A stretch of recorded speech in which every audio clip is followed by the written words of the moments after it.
Welcome back to another episode of 40 Facts about the 40K universe. I am your host, Gersh1, and you are watching One Mind Syndicate. Today we continue talking about Titans as we get into the Imperator class Titan. If you're new to the channel, subscribe. We post Warhammer 40K content every single day. And, of course, if you have any suggestions, comment down below. But with that said, let's get into 40 Facts on the Imperator class Titan. The Imperator class Titan is the largest and most powerful variant of the Emperor Titans ever deployed by the Titan legions of the Adeptus Mechanicus. It is literally a walking fortress, and it's armed with much more firepower than the next battle Titan in size, the smaller Warlord Titan.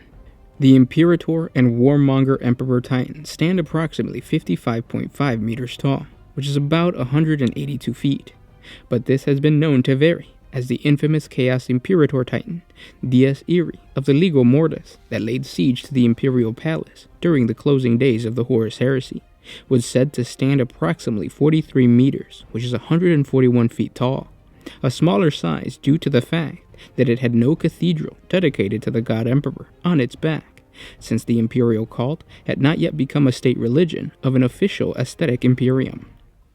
These formidable super heavy combat walkers are the largest and most powerful war machines at the disposal of the Imperium, with the exception of void ships. Their firepower remains unrivaled by any other land unit used by any of the other factions of the galaxy. The size of their arm-mounted primary weapons are surpassed only by the ordnance of the largest vessels of the Imperial Navy. They are loaded to the brim with pre-installed weapons, and their mounts can handle Titan weapons too big for even battle Titans. They do not carry any of the close combat weapons, as their sole focus is in extreme firepower. Emperor Titans are very rare and can crush many weaker war engines, taking advantage of their formidable firepower. The Imperator Titans bombard enemy positions with an awesome and relentless barrage, far out of range of most enemy artillery. Imperator and Warmonger class Emperor Titans are crewed by one Princeps, who commands the Titan, and a number of Martyri, who control its weapon systems, with multiple tech priests and servitors stationed aboard the massive walker to provide basic technical support and maintenance during combat. In comparison to battle Titans of all classes, the Imperator and Warmongers are rare, with most Titan legions only able to field 3 or 4 in a campaign. These monstrous war engines are commanded by only one of the most hardened Princeps. Their crews are composed of the finest crew members from other Titans within the Legion. The Titan Legion's Grand Masters often use Imperator Titans as their mobile headquarters, from where they can issue commands or lead vital assaults personally. Imperators are most often employed as vast mobile fortresses, strengthening vulnerable sections of the Imperial battle lines, or to act as reserve forces. These Titans spearhead massive assaults when a major offensive begins, their immense firepower being brought to bear against enemy lines.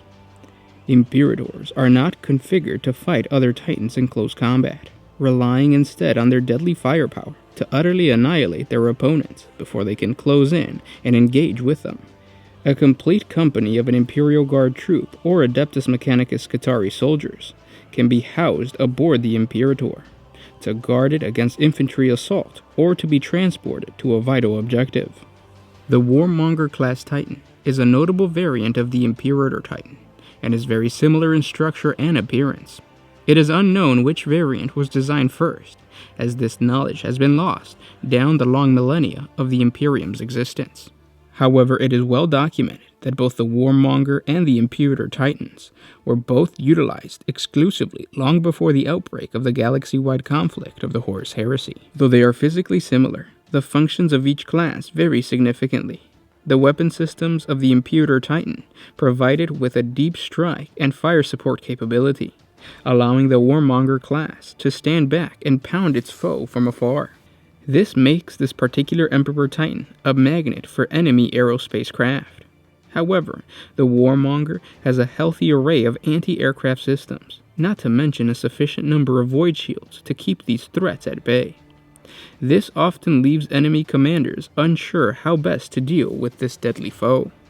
To understand these god machines, we can look at the famous Titan in Imperial history, the Storm Herald. The Storm Herald was one of the few Imperator-class Titans to fight during the Third War of Armageddon and the Battle of Hell's Reach. The Storm Herald's machine spirit was resentful at being bound to its princeps, and during the standard years of their enforced cooperation, it had patiently weakened the princeps' mental resolve, seeking to finally drown her in its mindscape, an effort only made easier as she aged. The Titan's effort caused her not to be in complete control of her thoughts, and the floods of the Titan's mental chaos, making her undertake brazen actions.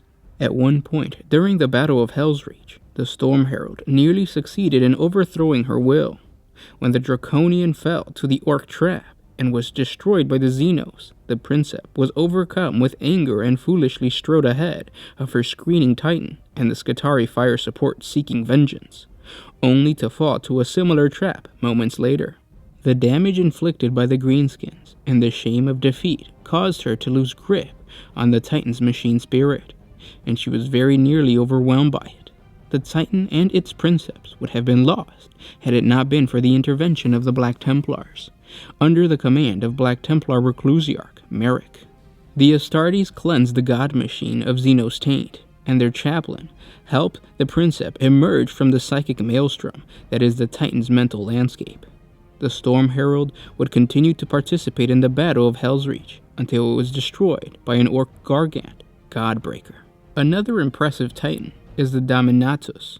The Dominatus was an Imperial-class Titan from an unknown Titan legion that fell in battle, fighting against the forces of Chaos during the failed defense of Lorne V. Laying broken and forgotten for millennia, the lost Titan was rediscovered by the Imperium, and so the Cadian 412th Imperial Regiment, under the command of General Stern, was dispatched to retrieve it. With the aid of the Eldar Farseer, Taldir of the Craftworld Ulthwé, and her war host, who was on Lorne V for her own reasons, General Stern's regiment fought their way through both the Chaos Lord Cruel Blood Legion of Khorne Chaos Warband and the war boss Gorgot's Ed Unter Orcs, reaching the fallen Titan before their enemies. Powering up the slumbering god engine, the Imperial forces were forced to fight the ancient menace, known as the Necrons, which had begun to emerge from beneath Lorne V's surface. Despite the Farseer's betrayal, Taldir convinced General Stern to aid them against this new threat, and so they made use of the Dominatus' powerful weapon into the Necron's advancing monolith, thus defeating the Necron forces. In the process, the Ancient Titan's core was ruptured, causing it to explode spectacularly, killing General Stern and the majority of the Cadian 412. The Eldar had managed to flee back into the webway just before it exploded. Those few survivors of the decimated regiment quickly spread word off-world of the treachery of the Eldar Farseer, and to present day, their regiment banner bears a black ribbon to mark their failure to recover the ancient Imperator Titan. And those were 40 facts on the Imperator-class Titan. I hope you guys enjoyed this video. If you did, share it with your friends on Facebook, Twitter, or whatever social media you guys use. The Imperator-class Titan is one of those Titans that you're probably never going to see on the battlefield, or at least if you live in the US, you're probably never going to see this guy on the tabletop, just because it's very rare. Maybe in the UK a little bit more than the US, because you guys are all kind of clumped together, and of course 40K is a lot more popular in the UK than it is over here in the US. But unless you go to Adepticon or some type of retreat, or even the competitions in Las Vegas, you're probably never gonna see an Imperator class Titan. But then again, I guess that's what YouTube is for. And it's a shame too, because they are just monstrous creatures. The only beef I have with them is it kind of takes you away from the aspect of the miniature when you see something the size of a small baby or even a toddler. It looks badass as a terrain piece, but then like it's shooting and whatnot, it kind of takes it away from the whole miniature aspect. Because even if you have a Primaris Marine next to an Imperator class Titan, you're like, yeah, that doesn't even look like a miniature at all. If you guys have any suggestions for other topics of Warhammer 40K, just comment down below. And if you have any comments or anything, put it down below. We go in there every single day and we respond to you guys. If you like what we do, support us on Patreon. A simple $1 a month helps us create more videos. If you can't, we understand. Simply by liking, commenting, and sharing, you're telling YouTube that you want to see more content from us. With that said, guys, I'll talk to you tomorrow. This was Gershwin with One Mind Syndicate, signing out. out.